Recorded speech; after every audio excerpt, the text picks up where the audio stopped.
Seguimos avanzando en Informativo Sarandí y como siempre es muy grato recibir aquí en estudios, en vivo, al senador del Frente Amplio MPP, Sebastián Sabini. ¿Qué tal, Sebastián? ¿Cómo te va? Muy bien, muchas gracias por la invitación. Gracias a ti. Tati, ¿por qué? Viste que a veces está bueno, al comienzo por lo menos, humanizar figuras que uno las nombra todo el tiempo, pero tal vez es bueno destacar. El otro día hablábamos con Julieta Sierra. Sí. De su inauguración en la política, pero sus antecedentes en la militancia, aspectos familiares. Y a veces hay detalles como esto de Tati. ¿Por qué Tati? Bueno, nosotros somos 3 hermanos, yo soy el del medio, y Andrés, mi hermano mayor, me decía, en vez de Sebastián, me decía Tatián, y quedó Tatián, Tati, ¿no? Claro. Esas cosas y bueno, me renombró, digamos, porque me quedó para toda la vida. ¿La política distrae mucho de la familia? Bueno, yo hago lo posible porque tengo una hija de 3 años que va a cumplir 4 años la semana que viene y intento compaginar las dos cosas, ¿no? Es difícil, pero bueno, siempre digo, el Senado tiene lo bueno de que funciona más de mañana y de tarde. La Cámara de Diputados es más compleja en eso porque funciona casi todo de noche. Pero bueno, me posibilita llevarla algunos días y llevarla al jardín, ¿no? Y algún día también ir a buscar. Y bueno, después cuando ya la voy a buscar, ir a un parque, salir, hacer cosas con ella. Claro. Trato de tener tiempo, sí, y de ser un padre presente. Sí, es el sueño, la ilusión de todos, ¿no? A veces la propia actividad nos lo impide. Porque también está tu tarea legislativa, parlamentaria, el Senado de pronto con ciertos alivios en eso que decías de los horarios, pero después están las reuniones políticas. Por supuesto. Sí, hoy por ejemplo, bueno, voy al cerro y ya cuando llego ya está dormida porque obviamente que... Se va para largo. Sí, la reunión empieza a las 7, vamos a estar hasta las 9 y pico, desde que llego a mi casa a las 11 de la noche, o sea, vivo bastante lejos además de Montevideo, entonces bueno... ya lo tengo bastante, digamos, aceitado, pero sí que uno tiene, bueno, el sábado, por ejemplo, tenemos dirección del MPP y hay que ir al interior también, porque la tarea del Senado no es únicamente, digamos, departamental, como en el caso de los diputados, que yo era diputado por Canelones y me dedicaba más que nada a recorrer Canelones. Ahora hay que ir al interior, estuve en Tacuarembó, en Durazno, tengo que ir a Bella Unión. Bueno, parte del trabajo del Senado implica eso, ¿no? Una recorrida más nacional. Y sí, es bravo, ¿no? Me reclaman bastante. Y como vos sabés, bueno, si uno, por ejemplo, tiene que estar, qué sé yo, en Artigas o en Rivera, hay que salir la noche anterior porque son 6, 7, 8 horas de ruta y después al otro día, ¿no? Empieza uno de mañana y termina a las 11 de la noche. Entonces, aunque vivimos en un país chico, ese tipo de recorridas son bastante exigentes. Claro. Y hemos hecho, ¿no? La locura de repente, bueno, terminamos a las 10 y nos vamos. Pero claro, después llegas a las 4 o 5 de la mañana y ya el cansancio muchas veces para manejar también. Sí. Entonces ya decidí, después que nos comimos un cartel de pare acá con un amigo, con un compañero, dijimos, bueno, no, nos quedamos y volvemos al otro día, aunque nos implique de repente, ¿no? En vez de dormir en casa, llegar al otro día. Sí, y aplica lo de las lecciones aprendidas, a veces con dolor, porque... Si se quiere, lo de Adrián Peña tuvo que ver con eso, ¿no? Salía de una reunión intensa, la militancia permanente. Viste que Adrián andaba todo el tiempo en la ruta, de aquí para allá. Están muy expuestos ustedes, ¿no? Con Adrián nos cruzamos en un montón de lugares y digamos, ya los diputados de Canelones de por sí tienen que recorrer mucho. Claro. Y bueno, ahora con el Senado es muy similar, ¿no? Con distancias más largas. Y con esto, ¿no? Decir, bueno, cuando nos dimos cuenta que estábamos allá por octubre, ¿no? Ya bastante avanzada la campaña. Y bueno, nos pasó eso, que habíamos salido hacía 3 días, o sea, habíamos estado en Rivera, habíamos estado en Artigas, terminamos la reunión, como a las 10 de la noche, dijimos, estábamos todos extrañando a nuestras familias, volvemos. Y ahí como a las 5 de la mañana nos comimos un cartel de pare y bueno, realmente nos pasó que dijimos, bueno, hasta acá llegamos, la próxima salida nos quedamos y así lo hicimos, ¿no? La última vez que fuimos a Artigas ya nos quedamos, terminamos la actividad a las 9, 10 de la noche y dijimos, bueno, nos quedamos en una casa ahí y al otro día a las 10 de la mañana arrancamos tranquilos. Total. Decías, bueno, esas reuniones por el interior, hay un término de Santa Tacuarembó que es, capaz que lo conoces bastante, ¿no? Los barquinazos. ¿no? Lo arquinazo es cuando vos de repente tenés que dar un volantazo o te metés en alguna zanja, viste, de esos caminos vecinales. Y vos en la entrevista anterior aquí mismo decías que de pronto el gobierno había entrado como en esos barquinazos, ¿no? Como que tuvieron que sufrir como esos desvíos obligados, errores a veces no forzados, en fin. Sí. ¿Ves que eso se despejó un poco, que el camino está un poco más llano? Bueno, yo creo que el gobierno esperaba encontrarse con una situación, ¿sí? Desde el punto de vista, sobre todo fiscal. Esa situación no se está dando.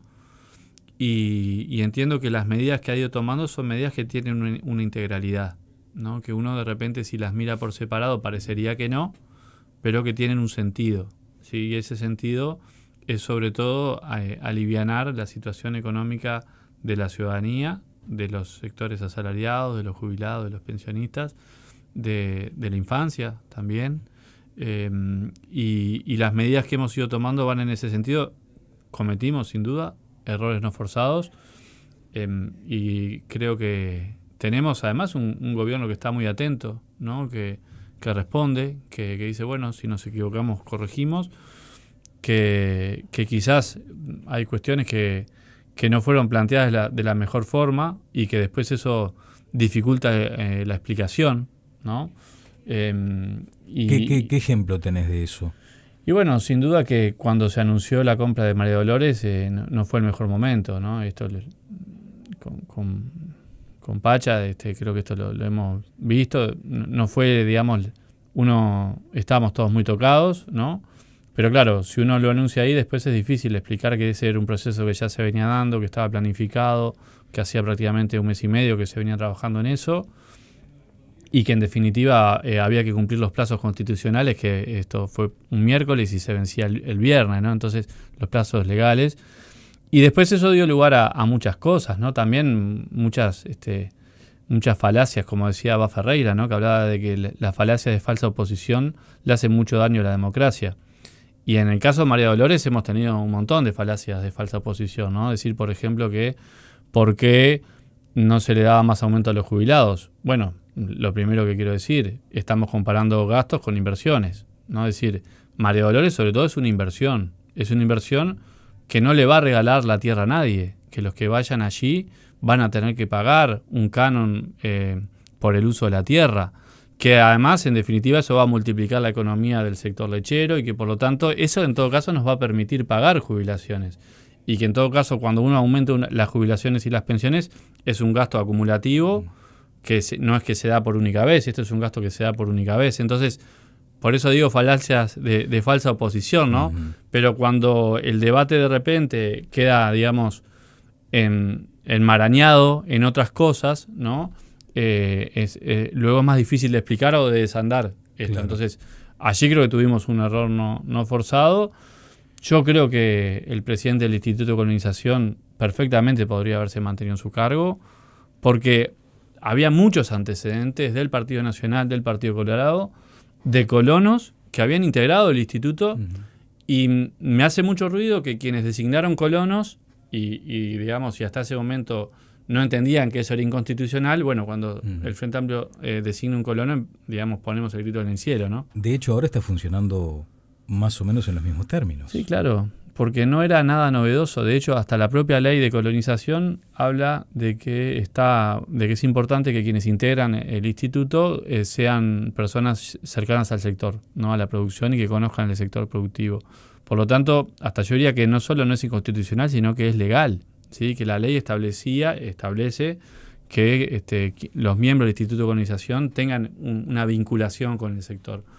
Y luego, esto que me hace muchísimo ruido, es decir, como que de alguna forma se cambian las reglas de juego, ¿no? Porque si yo designo durante 40 años, y yo fui hasta el año 62, Bordarrí me decía que exageré un poco, le digo, bueno, pero hay que ver qué es lo que pasó, ¿no? Y desde el año 62 a la fecha, prácticamente en todos los directorios del Instituto de Colonización tuvimos colonos. ¿Y qué era lo que se hacía, no? Porque yo decía, incompatibilidad no es prohibición. ¿Qué es lo que dicen los juristas? Uh-huh. ¿No? ¿Qué es lo que dicen los juristas? Bueno, es incompatible que yo siendo funcionario de UTE sea directivo de UTE. pero tuvimos una presidenta de UTE que era funcionaria de UTE. Es incompatible que yo, siendo funcionario de ANCAP, sea el presidente de ANCAP. Tuvimos un funcionario de ANCAP, que además tengo la mejor, digamos, referencia de él en cuanto a su actuación como presidente, que además ejerció la presidencia. ¿Por qué entonces podían hacerlo? Bueno, porque primero se los designaba y luego hacían una reserva de su cargo. Y en el caso de colonización se hacía lo mismo. Cuando se designaba un colono miembro del directorio, luego se ponía, digamos, en suspenso su condición de colono. Y esto no era nuevo, ¿no? Lo que sí, en su momento me llamó la atención el escándalo que se hizo por algo que en realidad había sido una práctica habitual y que no era un problema hasta ese momento, ¿no? Entonces, todo eso, digamos, es un ruido que al final, y con la denuncia que se hizo ahora, bueno, esto entorpece, ¿no? Porque ¿qué proyecto productivo vamos a pensar para María Dolores? Para los 200 productores, porque no son 16, son 200 productores del sector lechero. Allí tenemos una cuenca lechera muy importante con San Ramón, con Florida. Esto lo hemos conversado, digamos, con el propio intendente de Florida, que no es de mi partido. Pero ¿qué proyecto podemos pensar con una denuncia penal arriba de la mesa? ¿Sí? Con un miembro del directorio de colonización que es del Partido Colorado y que votó, digamos, y que en ningún momento dentro del proceso cuestionó la ilegalidad del proceso y que ahora se dice que hay abuso de funciones, ¿no? Realmente esto parece que va a ser un trancazo muy importante para el proyecto productivo y para, en definitiva, un sector que necesita, ¿no? Estuvimos discutiendo ahora el cierre de Pili, que afortunadamente logramos que se abriera de nuevo. ¿Y por qué cierran las industrias lecheras? Bueno, por falta de cuenca, ¿no? Puede haber un trancazo desde tu punto de vista para la estrategia que se perseguía con la compra de María Dolores. Pero te pueden decir, sí, mira, Tati, lo que pasa es que también necesitamos transparencia en todo el proceso. ¿No hay allí también una oposición válida, legítima, ya que estamos hablando de falsa oposición? Sí, fíjate que tanta transparencia hay que durante todo el proceso de compra tuvimos representantes de la oposición. ¿Sí? Lo tuvimos al principio y lo tenemos ahora. Digamos, en la primera decisión, que se cuestionaba por falta de mayorías, la segunda que tuvo las mayorías que a mi entender no eran necesarias, pero al entender de la oposición sí, y en todo ese proceso tuvimos representantes de la oposición en el directorio. Y en ningún momento se esgrimió este argumento de la ilegalidad. Claro. Al contrario, cuando uno lee lo que ha dicho el director del Partido Colorado, eso no se cuestionó. Tampoco se cuestionó cuando fue el ministro. Por eso digo que es un argumento novedoso. Cuando fue el ministro a la Comisión de Ganadería, en ningún momento estaba sobre la mesa la ilegalidad o posibles, digamos, ilegalidades. Y esto vino después. Entonces uno tiene la sensación de que en definitiva lo que se está haciendo es trancar un proceso y esto lo va a trancar porque, repito, ¿quién va a invertir? ¿Cómo el Estado se va a poner, por ejemplo, a condicionar o un colono? Imaginemos un colono que dice, bueno, yo voy a pagar el canon. Claro, pero vos decís que entonces el plan vinculado a María Dolores ahora queda congelado, queda en el freezer. Yo me pregunto qué va a pasar, porque fíjate que si mañana se dice, bueno, que el proceso fue ilegal, ¿sí? ¿Qué pasa? ¿Quién va a tener que pagar todo eso? ¿Quién lo va a hacer? ¿Lo va a hacer el Estado? ¿Lo va a hacer los colonos? ¿Sí? Entonces, acá se está, digamos, y sabemos que los procesos judiciales llevan tiempo, ¿no? Entonces, cuando se dijo además que se iba a hacer una investigadora, nosotros estábamos en la sesión de la interpelación y paralelamente, cuando además se había dicho, porque esto fue bastante confuso, ¿no? Porque esto también estábamos en la interpelación. Se nos dice, por un lado, el senador Ojeda, que enviemos las actas a Fiscalía. Bueno, vamos a ver, ¿no? Y paralelamente se presenta una comisión investigadora en diputados del mismo partido pero de diferente sector, ¿no? Entonces allí luego se dice, bueno, vamos a ver qué pasa con la investigadora. Sale la investigadora, hacen la preinvestigadora, tenían los votos, después no tenían los votos. Bueno, entonces no mandamos las actas y ahora hacen la denuncia, ¿no? Que la hace Salle, pero que en realidad entonces, bueno, permítame desconfiar. O sea, ¿ves intencionalidad detrás de estas acciones políticas? Hay una intencionalidad de trancar absolutamente, porque, repito, cualquiera que esté del otro lado y que tenga un emprendimiento productivo, ¿sí? Yo le pregunto si se embarcaría en un proyecto sabiendo que hay cuestionamientos y que eso puede caer. Claro. Sebastián, decime, con la misma actitud, vehemencia, seguridad, certeza que defendés este tema, y sobre todo la titularidad del Instituto de Colonización, ¿aplicás lo mismo para la presidencia de ACE? Bueno, yo sinceramente no lo estudié, ¿sí? Lo que nos han dicho es, bueno, acá no hay incompatibilidad porque no hay una vinculación directa, ¿sí? Esos informes jurídicos los pidió el propio presidente de ACE antes de asumir, es decir, él hizo la consulta previa, la consulta previa le dijo, sí, no hay ningún problema, podés avanzar en la medida que, digamos, no hay una vinculación directa. Y esa es la posición que se ha mantenido. Sí, no hubo este tipo de fundamentación, de presentación de documentos en la instancia parlamentaria cuando se votó la venia. ¿Faltó algo ahí? ¿En el caso de colonización? No, en el caso de ACE. Faltó información. Es lo que dice la oposición. Acá tendrían que la haber... oposición nos pide una renuncia todas las semanas, ¿no? Es decir, estamos los lunes y al mediodía ya sabemos que viene un pedido de renuncia, ¿no? A ver, a mí de repente me preocupa la puerta giratoria, ¿no? Me preocupa cuál es el vínculo de los jerarcas que una vez que culminan su ciclo en el sector público vuelven al sector privado. Si hay, digamos, argumentos, que es lo que ha esgrimido Danza y la ministra, yo creo que, así como pensaba que el presidente de colonización no debería haber renunciado, ¿sí? Porque uno no puede renunciar a lo que es. Yo no puedo renunciar a ser docente, soy docente, ¿no?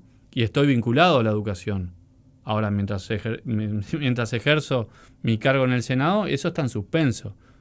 En el caso de Danza, lo que se nos dice, bueno, Danza tiene una tarea que no está, digamos, directamente vinculada al ejercicio de su responsabilidad en ACE y, por lo tanto, no configura una incompatibilidad. Bueno, yo le doy la derecha a esa interpretación. Bueno, ha recibido el respaldo del presidente de la República, también del prosecretario de la Presidencia, pero de pronto hay un matiz allí con respecto a la incumbencia de un cargo con respecto a sus ocupaciones privadas. Porque viste que ACE tiene una cobertura y tiene muchos vínculos con el sector privado. Allí es donde se entiende que hay una debilidad en la presencia de Danza al frente de ACE. Bueno, lo que hay que ver es si esa institución en particular se está viendo beneficiada, ¿no? Porque en definitiva el señalamiento iría en ese sentido, ¿no? Yo me preocuparía si el día de mañana, por ejemplo, la institución en la que trabaja Danza cuadriplica, digamos, la facturación con ACE, ¿no? ¿Te estás refiriendo a Cipriani? Cuando hablas de la puerta esa de vaivén, ¿te estás refiriendo al caso Cipriani? Hay muchos ejemplos, ¿sí? Y este es un problema que Uruguay no lo tiene, digamos, totalmente resuelto desde el punto de vista legislativo.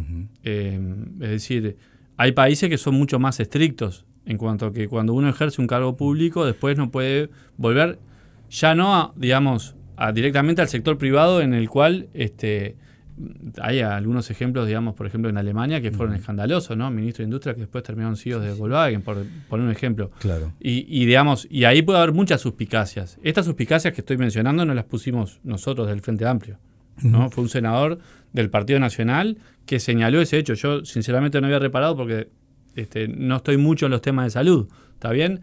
Ahora, no a priori, también quiero decir que hay que el ejercicio de la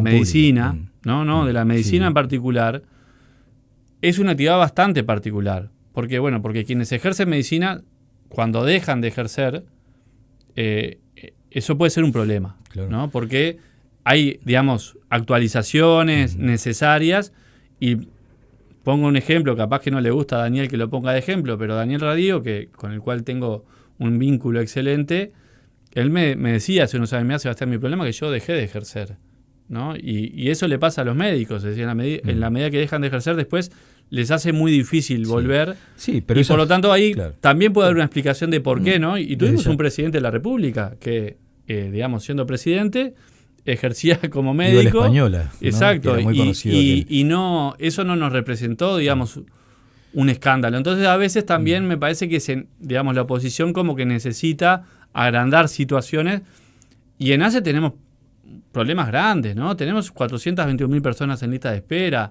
tenemos unos faltantes que en principio el 90% ya de medicamentos en las policlínicas que se recuperaron, se bajó esa lista de espera, ¿no? Y esos son los desafíos que tiene ACE. A mí me gustaría concentrarme en esos desafíos que son los desafíos de la atención del principal prestador de salud pública del país. Bien, simplemente un comentario más respecto a la decisión de asumir un cargo. Vos tenés que ponderar una cantidad enorme de variables, entre ellas esta cuestión de que en un momento se te termina también la posibilidad de ejercer en una empresa privada tu cargo de médico. Pero bueno, veremos cómo evoluciona esto a futuro y volveremos a hablar. Cuando cruzabas la calle aquí con el mate y con tu compañero, veías a una persona hurgando en el contenedor. Y esto lo asocio con tus reuniones políticas. ¿Qué te pide la barra, por ejemplo? ¿Qué te exige? ¿Qué te reclama? Considerando a su vez toda esta polémica generada en torno a las manifestaciones de Valcorba, que dijo, miren, la plata no nos da para cumplir con el programa. Al militante, en este caso puntual, sectorial del MPP, ¿qué le preocupa hoy? Bueno, mirá, te voy a contar, voy a empezar con una referencia a eso que tú decías. Yo viví muchos años en Las Piedras, ¿no? Prácticamente 15 años. Hace 4 años nos reunimos con la agrupación de allá de Las Piedras y nosotros ya veíamos que la situación de calle estaba muy complicada, ¿no? En Las Piedras se duplicó, ¿sí? Lo primero que hicimos fue, pedimos una reunión en aquel momento con Gabriela Garrido, ¿sí? Y empezamos a trabajar para dar una respuesta a esa situación. Bueno, finalmente se terminó abriendo entre la Intendencia y el Ministerio de Desarrollo Social del periodo pasado un refugio allí en Las Piedras.